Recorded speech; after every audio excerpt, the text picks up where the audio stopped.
Բյուրեղավան համայնքում աղիքային վարակի դեպքեր են արձանագրվել, հայտնել է առողջապահության նախարարությունը։ Հանրապետական շտապ օգնության ծառայությունը գիշերվա ընթացքում ստացել է 15 կանչ, որից 6-ն ավարտվել է հոսպիտալացումով։ Հիմնական ախտանիշները ինքնազգացողության վատացում, ջերմության բարձրացում, որովայնի շրջանում ցավ։ Հոսպիտալացվածների առողջական վիճակը բժիշկները գնահատում են միջին ծանրության։ Նրանք ստանում են անհրաժեշտ բուժօգնություն։ Կատարվում են դեպքերի նմուշարում եւ լաբորատոր հետազոտություններ հիվանդության հավանական աղբյուրը եւ փոխանցման գործոնները պարզելու նպատակով կտրամադրվի լրացուցիչ տեղեկություն աղիքային վարակի պատճառի վերաբերյալ, ասված է հայտարարության մեջ։ Խոշոր ու ողբերգական ավտովթար է տեղի ունեցել Վայոց ձորի մարզում։ Հուլիսի 16-ին ժամը 21:30-ի սահմաններում Երևան-Մեղրի ավտոճանապարհին իրանական համարանիշներով կցորդիչով բեռնատարը դուրս է եկել ճանապարհի երթևեկելի գոտուց եւ քողաշրջված հայտնվել ձորակում։ Ինչպես դեպքի վայրից հայտնել է ֆոտոլրագրող Գագիկ Շամշյանը, վթարի հետևանքով վարորդը տեղում մահացել է։ Հրշեջ փրկարարներն օգտագործել են հատուկ տեխնիկա վարորդի դին ավտոմեքենայի խցիկից դուրս բերելու համար։ Վարորդի ինքնությունը պարզվում է։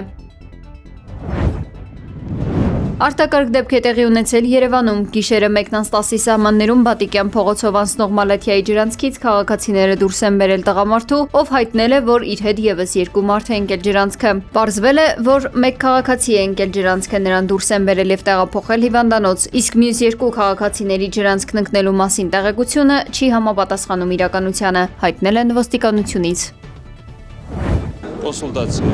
Վրաստանը արտակարգ հարաբերություններ ունի հարևան 3 պետության՝ Հայաստանի, Ադրբեջանի եւ Թուրքիայի հետ, հայտարարել է երկրի վարչապետ Իրակլի Կոբախիձեն։ Նա շեշտել է, որ այս կապերի խորացումն առանցքային դեր ունի Վրաստանի տարանցիկ գործառույթի եւ տարածաշրջանային կապակցվածության զարգացման համար։ Վարչապետի խոսքով երկրում այժմ իրականացվում են ենթակառուցվածքային խոշոր ծրագրեր, որոնք ել ավելի կհզորացնեն Վրաստանի դիրքերը։ Նախատեսվում է մինչեւ 2031 թվականը գրեթե ամբողջությամբ ավարտել արագընթաց ավտոմայրուղիների կառուցումը, արդիականացնել երկաթուղային համակարգը, զարգացնել երկրում գործող 3 միջազգային օդանավակայան։ Կոբախիձեն նշել է, որ այս լայնածավալ ներդրումներն ու հարևանների հետ սերտ համագործակցությունը լավագույնս կծառայեն երկրի տարանցիկ ներուժի զարգացմանը։ ԱՄՆ զինված ուժերը հարվածել են Իրանի տասնյակ ռազմական ենթակառուցվածքներին, երկարաձգելով ռազմական գործողություններն արդեն 6-րդ օրն անընդմեջ։ Հարձակումների հետևանքով զոհվել է ընդհանուր առմամբ 38 մարդ, վիրավորվել ավելի քան 400-ը, հայտարարել է Իրանի առողջապահության նախարարությունը։ Ըստ իրանական ԶԼՄ-ների Միացյալ Նահանգների հարվածների հետևանքով փլուզվել է Չաբահարի ծովային կառավարման աշտարակը։ Ավելի վաղ ԱՄՆ-ն հարվածել է իրանական Բանդեր Աբաս եւ Շիրազ քաղաքների միջև ընկած կամրջին, որը կարևոր տրանսպորտային նշանակություն ունի։ Հարվածներ են հասցվել նաև Բանդեր Աբասի երկաթուղային կայարանին, որտեղ 2 մարդ է տուժել։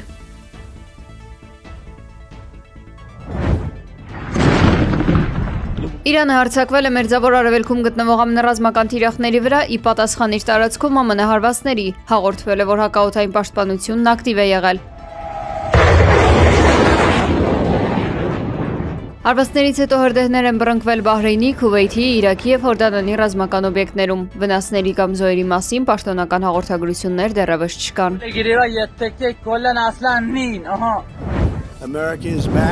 ԱՄՆ նախագահ Դոնալդ Թրամփը հայտարարել է, որ Միացյալ Նահանգները ռազմական հաղթանակներ է տանում Վենեսուելայում եւ Իրանում, սակայն երկրի ներսում բախվում է լուրջ սպառնալիքների։ Նա սենսացիոն մեղադրանքներ է ներկայացրել Չինաստանի հասցեին, պնդելով, որ Պեկինը միջամտել է 2020 թվականի նախագահական ընտրություններին եւ գողացել 220 միլիոն ամերիկացի ընտրողների տվյալները։ Թրամփի պնդմամբ ԱՄՆ ծառայությունների եւ հետաքննությունների դաշնային բյուրոյի ներկայացուցիչները միտումնավոր կոծկել են այդ փաստերը եւ նույնիսկ ստվերային կառավարություն ձևավորել տեղեկությունը նախագահից թաքցնելու համար։ Նա ԱՄՆ ներկայիս ընտրական համակարգը անվանել է կատարելապես խալխլված ու խոցելի արտաքին կիբերհարձակումների համար, կոչ անելով անհապաղ հետաքննություն սկսել եւ քրեական պատասխանատվության ենթարկել մեղավորներին։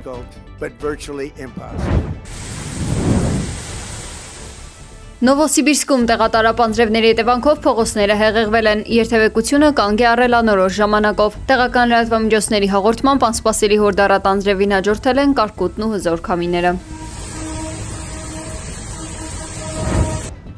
Ռոսել Խոսնաձորը սահմանափակել է Թուրքիայից կորիզավոր մրգերի ներկրումը, արգելելով թուրքական 5 ձեռնարկության ծիրանի, բալի, դեղցի եւ նեկտարինի մատակարարումը։ Ըստ ռուսական գերատեսչության պատճառը մրգերում ԵՏՄ-ի համար կարանտինային վնասատուների պարբերական հայտնաբերումն է։ Ռուսաստանն այս որոշման մասին հայտարարել է Թուրքիայի եւ Ուկրաինայի արտգործնախարարների հանդիպումից ընդամենը ժամեր անց։ Այդ բանակցությունների ժամանակ Ֆիդանը հայտարարել էր, որ Անկարան պատրաստ է ՆԱՏՕ-ի դաշնակիցների հետ ստանձնել Կիևի անվտանգության երաշխիքների ծովային բաղադրիչի ղեկավարումը։